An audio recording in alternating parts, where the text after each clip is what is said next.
Welcome to the Fishing Daily podcast, episode 4, season 5, and in this episode we'll be examining a new documentary, Tarrac, which looks at the Irish fishing industry. Now, this is a bilingual series which is directed and produced by Maggie Breathnach of Red Shoe Productions, and we'll also be joined today by Johnny Walsh, who is the skipper of the Jenny M, which also partook in the series. So let's have a quick look at the trailer for the new series. Each crewman is a different pressure. Your pressure to get fish, keep the cost down, and then try to keep everyone safe. There's always things can go wrong. Fresh to strong on the Atlantic seaboard. I thought I heard the old man say, "Leave her, Johnny, leave her. It's a long, hard pull to the next payday, and it's time for us to leave her. Leave her, Johnny, leave her, for the voyage is done and the winds won't blow, and it's time for us to leave her." Welcome, Maggie. Welcome, Johnny. Thank you for joining us today. Here's Oliver. Good morning. Good to see you. Now, Maggie, what was the inspiration behind Tarrac and Farraige?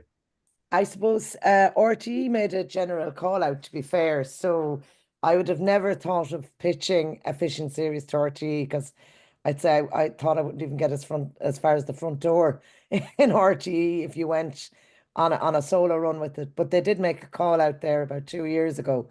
And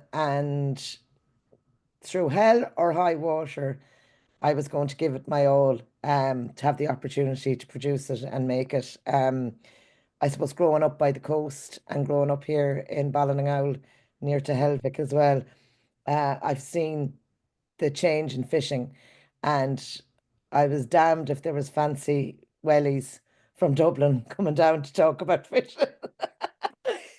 So we put in a pitch for it, and obviously we were very lucky and successful with it. So that was the inspiration, but it was more passion led than anything else, to be honest. And just it was a hard one, because you were dealing with your heart more than your creative head on it.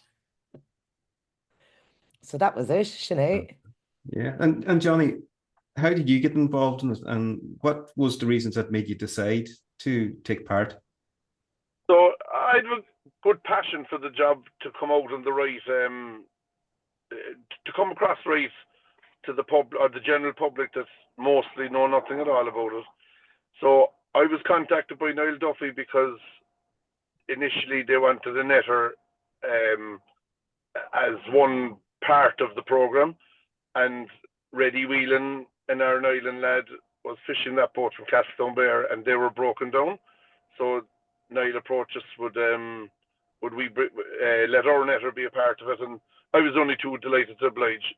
Niall's a great guy for the industry. He's the editor of their Skipper, and look, we're a small community and we all like to help each other out, and I think there's a very positive, a great thing that Maggie and the team have done. And I would agree with Johnny on that, in terms of the small community and the likes of Niall Duffy, and that we're just integral to it, because a program like this doesn't get made very often, and it's sensitive, because the fishermen of this country have been through so much, and if you're going in and you shine the wrong light, you're not going to do anyone any favors. So people like Niall were integral to the whole making of this program, because we needed to be slightly guided as well, I guess, to make sure that the RTÉ story was told, a national story was told, but that it would hit home with Éascarí Tira as well. So, Maggie, how many cameramen and that was working on the One cameraman, one genius. One genius. One cameraman, and we had to do the safety courses and all of that. And Seamus was very carefully chosen as well, Seamus's dad was a fisherman here in Onrine, and Seamus grew up fishing with his dad and still has an oyster farm. So I wouldn't have pitched for the series unless Seamus was willing to work on it with me, because I knew there was no better buachel to do something like this other than Seamus. He wasn't just a snazzy cameraman. He gets it. He knows it.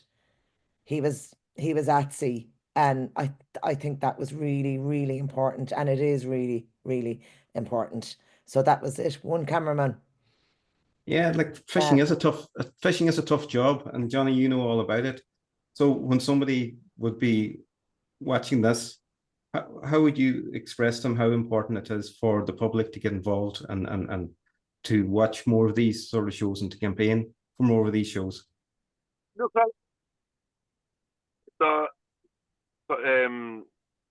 the tarnish to Mr. Harris there on about the ETAL or whatever up in Kildare, and they're cutting their workforce national or worldwide by 20%, and like we lost 25% of our quota in the Brexit agreement. Like, I mean, we're turning around to lads and they're 25% less money in their pockets out of an agreement that Charlie McConnell goes home having his Christmas dinner while the agreement was signed upon. Like, I mean, that was just detrimental to us. There's still a good living in the job.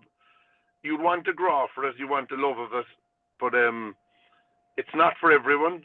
But the media always seems to bring a very negative view of the fishing industry. I guess politically wise, we can't put politicians in the seat because we're too splintered around the coast, and there's a few in Kinsale, there's a few in Union Hall, Ballycotton, and the Cork, Castletown, Skull. We're all split up, but we're all one family throughout the coast, and no matter what port I'd go to, I'd be throwing a set of keys and join a van to go home, and vice versa if them boys are working the South Coast and etc. It's a small unit of a family, and like Maggie said, Niall Duffy approached me, and the team were to go out in the Jenny M, my company's boat, and John O'Donnell said, I'm not having that at all. And then he found out that Seamus's dad was an ex-fisherman. It turns out John knew him, and then the door was open. There was no hassle. John was a different animal then, like. Yeah. And do you think, Johnny, that with Brexit and the Trade and Cooperation Agreement and more decommissioning fishing vessels, that the power that the fishing community once could have had has sort of diminished? They were definitely, Oliver, like, even boys that do work in the boats, you've the Carney McCarthy's of Skibbereen and Donald Bawn West and Castletown, and the engineering firms, like, there's less work coming their way because there's less boats on the scene, and then that little link will be lost where there's young people coming in who are not interested in fishing or interested in welding or fabricating, and coming in under them guys around the different places around the coast, and we just find it harder and harder to get people to do work that one time were a lot more plentiful. You know, the boatyard's the same in Baltimore, and there's no young people kind of coming in anymore because the work has gone quieter because of decommissioning, etc. And like, they cut the quota there for the decommissioned, and we said, oh, we'll be grand now because there's less boats, so we'll have a bigger cut of the pie. And then Christmas talks come around every year, and they cut the quota further. But it's like disheartening to look at foreign boats, and I don't blame them. I blame the system coming in with a higher quota. Like, you Belgian boat recently, 9.5 ton of sole for his trip in the Irish Sea. Our boat is out. We 2 boats out the South Coast today, and they're down to like 50 kilos for the month. That's our quota. 50 kilos. And a Belgian lad is over here with 50 kilometers of coastline and have 9.5 ton and have quota for it, and more luck to them. I don't blame them. I blame just the system, or maybe the sins of our fathers and our politicians when the decisions were done back in the 70s, perhaps. But it stinks. It's a bitter pill to look at our European neighbours with so much more quota than us in our waters. It's very difficult, and the fact now that we've got this fisheries minister that was promised, do you think it's going to make any difference to the situation? The political will, like Bluefin is a perfect example. We 2 boats go at the tuna fishery every year. We start in Biscay, we end up on our own coast, like through the English sector for a little bit as we follow them. And like our biggest problem is trying to avoid bluefin for that fishery. I'm not saying that allow a fishery to target them, but at least give us some form of quota that, like, if we do happen to come on a few of them, that we're allowed to land them. I mean, they're valuable species. They'd be a big addition to us as an extra supplement in our tuna season, Well, that's one example. Yeah, it's kind of ironical that you've got a country like Iceland that's got a bluefin tuna quota that never uses it, and it's never thought that we hear constantly from the Minister for Agriculture and Food and Marine. He'll turn around and say, "Well, we can't take it. If we get a quota, we'll take it of somebody else." But yet, no, there's other countries that's not using it. Point, Oliver, like, because the bluefin tuna stock, thanks be to God, is in a very healthy position. Now they're after filtering up into northern Baltic countries such as Denmark and Norway and Iceland, as you said. And like Norway just turned around and said, we're taking 300 ton. They're in eating our herring stocks. And Denmark has done the same.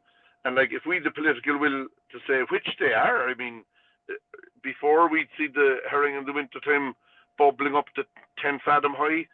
Now they've changed their pattern and they're flat on the ground, 6 inches, 1 foot, scattered over a big area in the bottom, which must affect their spawning capability.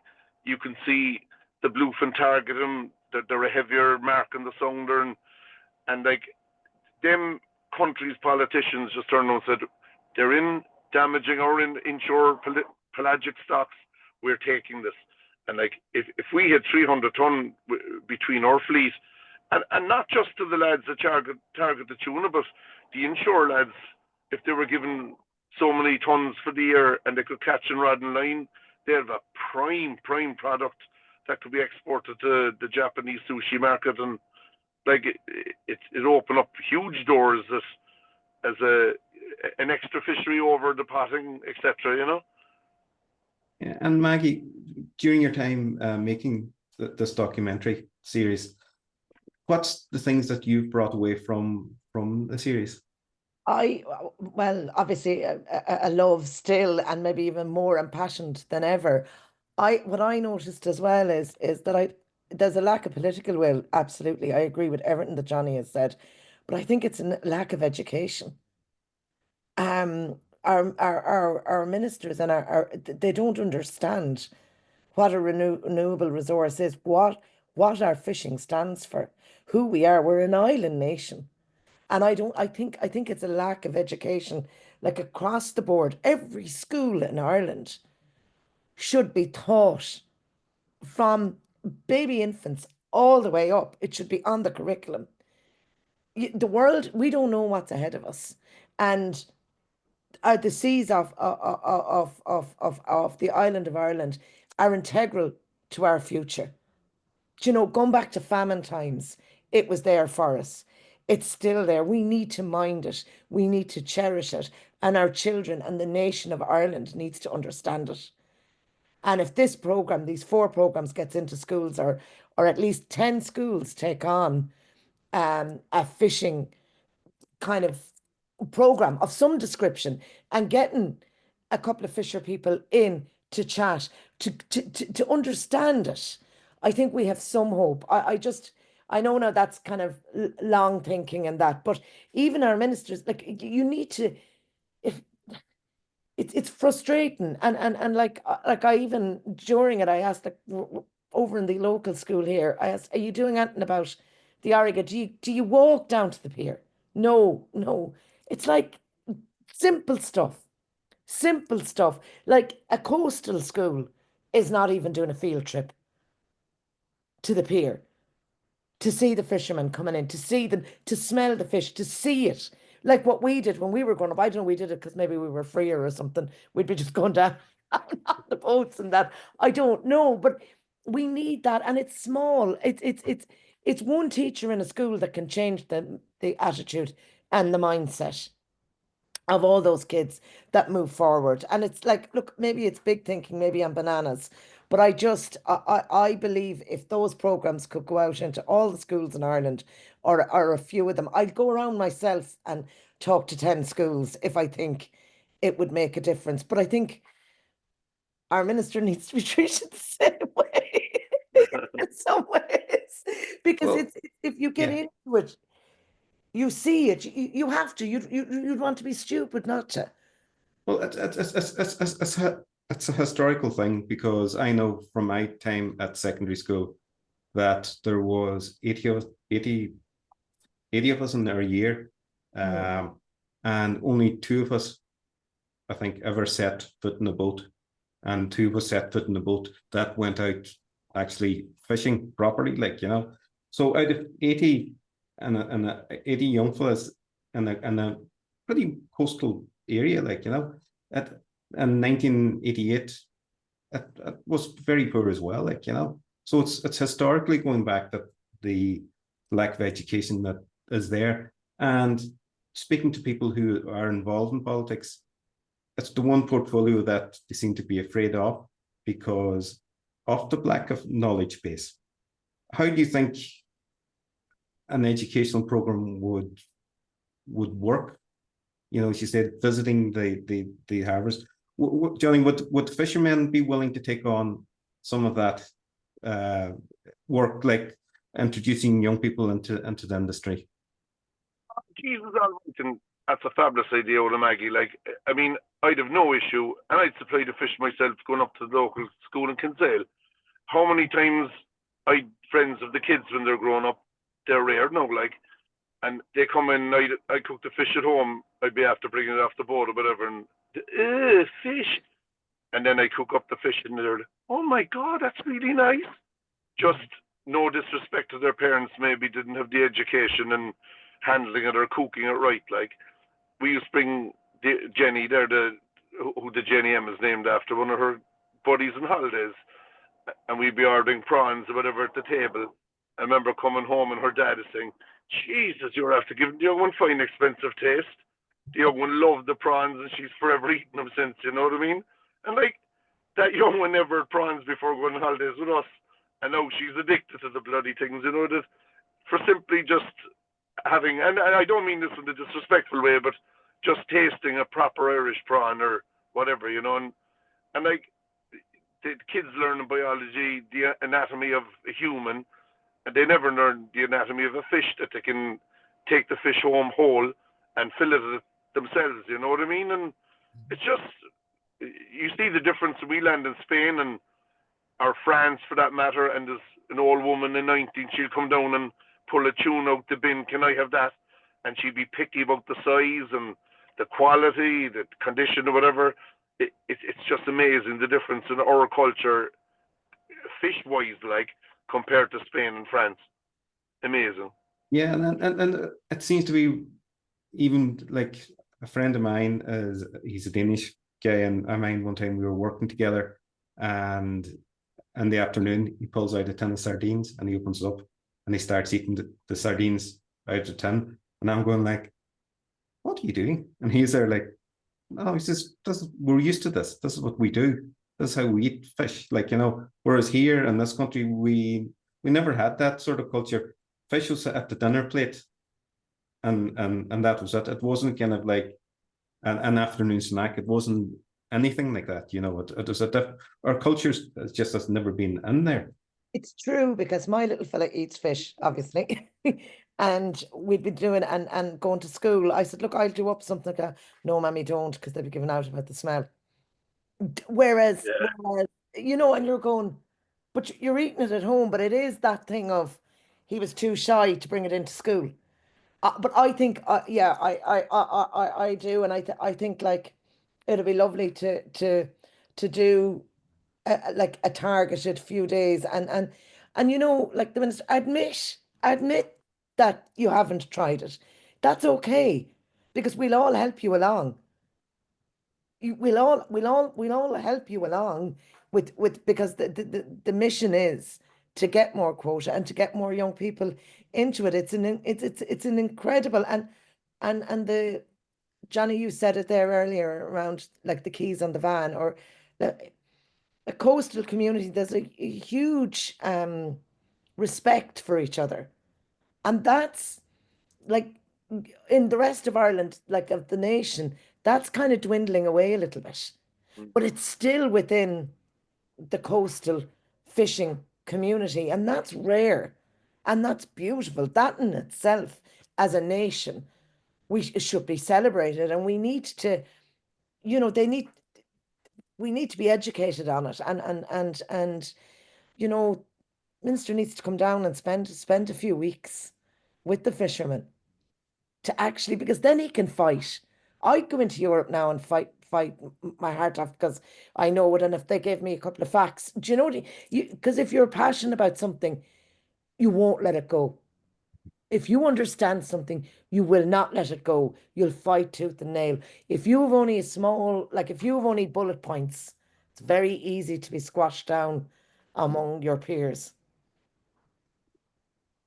Says Well, I. yeah, and if you go to European Parliament and you look at the Fisheries Committee, right? Ireland doesn't have a permanent member on the Fisheries Committee. I know other MPs can come in and be substitutes and whatever it is, but it's really showing there's not that understanding within the Irish government where they should be shouting and demanding for a permanent seat.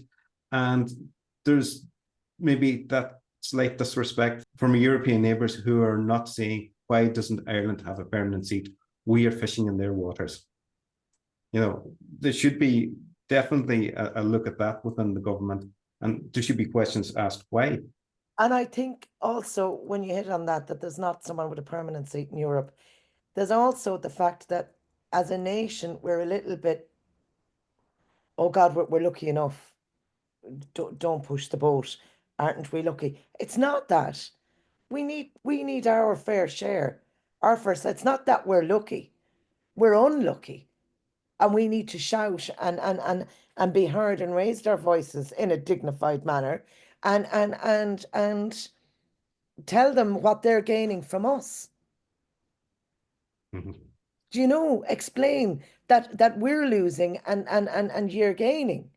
So we need to balance the books a little bit and stand up and be proud of that. But Johnny can't do that if he's not in Europe. Do you know? Like this is the thing. You need that representative in Europe to do that. Well, that's true. Like a lot of the problem for a long time for the fishermen is that fishermen's representatives were fishermen themselves. You know, whereas as we can see now, it's moving to more towards a more professional sort of a base where they have representatives there who are politically experienced, business experienced. And I'm going to ask Johnny, do you think that over the past 2 or 3 years there has been a change of approach from Irish fishing representatives and how they represent the country in Europe? I'd say, look, in the huge defence of the KFO men and the Irish South and West and the South and East and IFPO and all them, they have the most thankless job I've ever seen. It's so frustrating of like going to the table with their plate every time and coming away with nothing, and then going back to the table again and coming away with nothing, literally like beating their head off the wall. I don't know how they keep doing what they do behind the scenes. Like I'm a director in the South and West, and I see what Patrick and his colleagues there across the other POs do. They go to Brussels. The civil servants are beating them back. They can't meet the minister in a one-to-one. And like, at last, we've a minister for the Merino again, which is a very positive thing. the kind of Oireachtas committee looks to be forming a bit. But on the European one, where we really need a member, Turkey have a member on it. We don't, I believe. And like, that's where we need the people. And you're dead right, Oliver. Like, the other EU politicians are looking, they're saying, yeah, sure, Ireland doesn't care about fishing. Sure, they don't even have one on the seat of this committee. Like, and they're right. But like, I do care, and the rest of the lads fishing around the country care. And then we go to the polls and we're voting for people, and then we're knocked back again. Again, no representation. And it's just so frustrating. And as regard Europe, don't get me wrong, Ireland's done well out of Europe, but by God, we paid for tenfold in the fish that we've given in return for subsidies and farming handouts, etc., etc. Like, our waters are the richest, along with the UK's, in the whole of Europe, and we paid our dues in fish.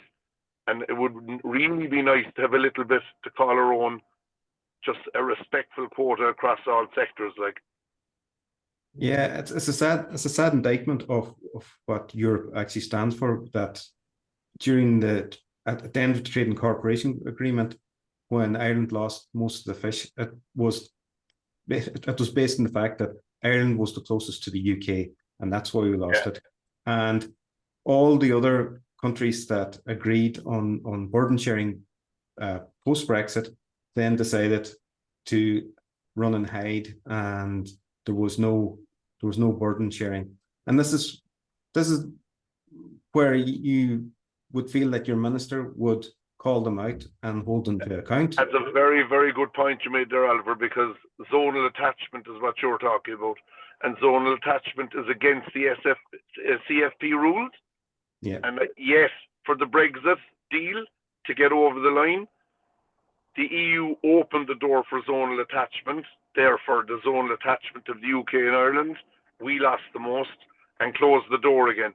Yet if we use zonal attachment, basically what it means is you have more right to the waters in the vicinity around your country. In the Common Fishery Policy, CFP rules, that's against the rules. But they opened the door to get Brexit over the line. Therefore, Ireland lost the lion's share of their quota, our quota, and our EU partners took a smaller hit than what we did. That's just we feel literally kicked after it. I mean, it was so frustrating. And then grants came through, etc., and they were given for a tourism point of view, and half the money handed back, and you get me going now. I'll be here till midnight. Yeah, it's like reliving a nightmare. Because, but it's a lead up to everything that we're seeing the fishing industry face day in, day out, and this is something that, like, there's some things that never change within fishing, but there's always that gradual erosion of what fishermen in Ireland are entitled to, and that seems to be the most frustrating part. But it's like a slow, what Patrick Murphy described as death by 1,000 cuts. Yeah, that's right. But it's every now and again that they cut you. It's not like they're taking it away within a year. It's like just gradually. It's just like they're coming back for more and more. Like, Anyway, let's get off this very depressing line, and let's try and get into something more positive, because we want to get back to the documentary. Because I want to ask you both, what does the documentary mean to you? And I'll start with you, Maggie, first. Well, means a huge amount, but I think we only tipped the surface. The amount of stories that are yet to be told are there's a lot on the cutting room floor. And there's an awful lot more to be told. It means a huge amount to me, and I think I said it to somebody last night when the first program went to air. You'd always be very critical of yourself, incredibly critical, and you see everything that wasn't in it or didn't make it in. But the feedback last night on the airing of the first program was incredible. or positive. So I feel a little bit more relieved this morning. It's like giving birth to a child and you're like, oh, they accepted the child into the world. It's all right. It means an awful lot to me. I would hope that there would be a second series where you could dig a little bit deeper and maybe that we would get involved more with BIM or whatever, and that maybe there would be a campaign and an actual strategy for season two, so that it becomes that it'll build and the education will build and people will slowly start to hear and see the stories. Because I think as humans, if you like when you see like John O'Donnell on the boat and you see him, you fall in love with John O'Donnell and then you're invested in fishing. Do you know what I mean? You say, "Oh my God, that man's given his life." You know, and it's not all on the quotas. It's not which it should be, but you're seeing another perspective. You're seeing the life of someone that has spent their whole entire life on the water, providing fish for us to survive. And I think bit by bit, if the series does that, and if it gets somebody in the Midlands worried about a minister for fisheries or getting someone in Europe, we've gained something. But that's a long way around answering it. I just hope it's the start of something, the start of a change. And Johnny, like as Maggie had to put on there, this is a personal thing, isn't it? So for you, it's totally personal, Oliver. Like I know Mafdara and I know Enda. Of course I do. I meet them in the different ports, like, and like boys are from the Aran Islands West, and like we hear them and they're chatting away in our native tongue, out fishing, and like we've scramblers and stuff. Them boys are talking a language I should know firsthand. Unfortunately, I don't. And like to see them last night chatting away into there now, because the Pope's thing on the news last night went on, I only got to see half the show because it didn't record it fully, unfortunately. But I've lined up to check out the rest of it later on from someone else. But I thought it came across really well, like, and I'm just looking forward to seeing the rest of it later on today. But it's so nice to have it coming out for once, or for a change, in a positive point and a kind of a happy point coming across, because like I love my job, I'm passionate about it, I'm a little sore over cuts and whatever, as anyone would be, but there's still a pound to be made in it, and as I said earlier, like you'd want to like it or have a grow for it, but it's there's a great sense of freedom when you're don't get, like, you might be going out sometimes, oh God, I gotta go out there again, but once you leave the land and get out and get into the run of it, it is incredible.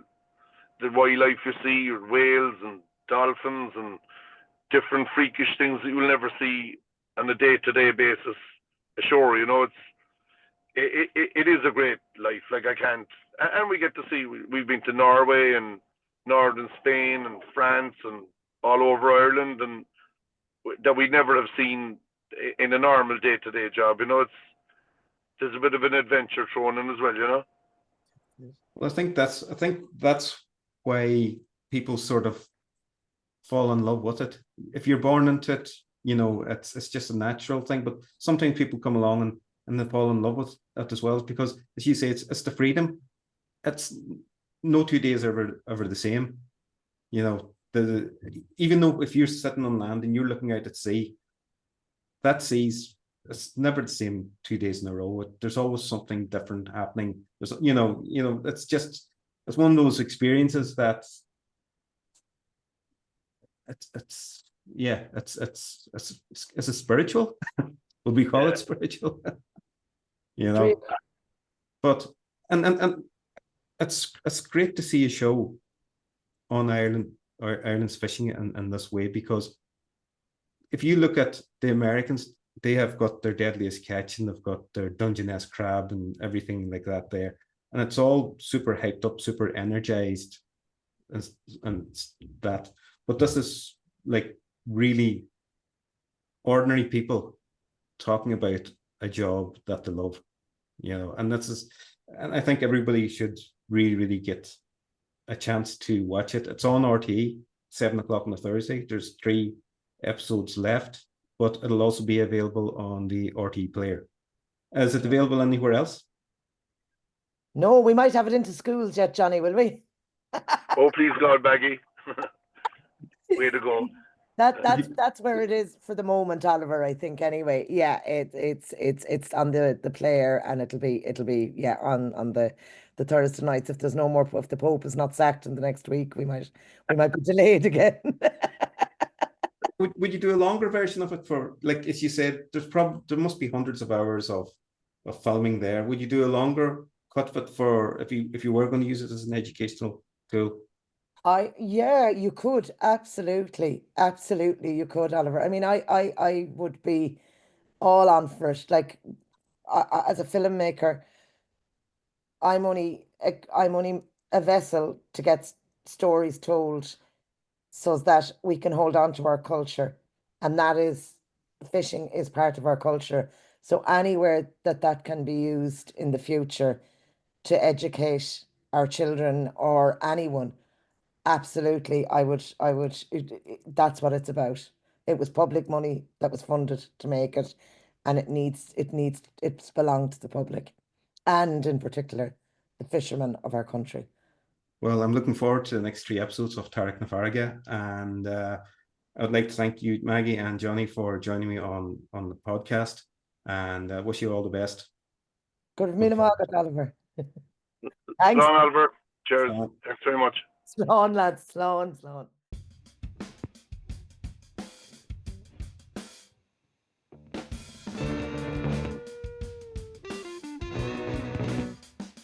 If you like this episode or any of our other episodes, please hit the subscribe button and show your support for independent news in the fishing industry. Thank you.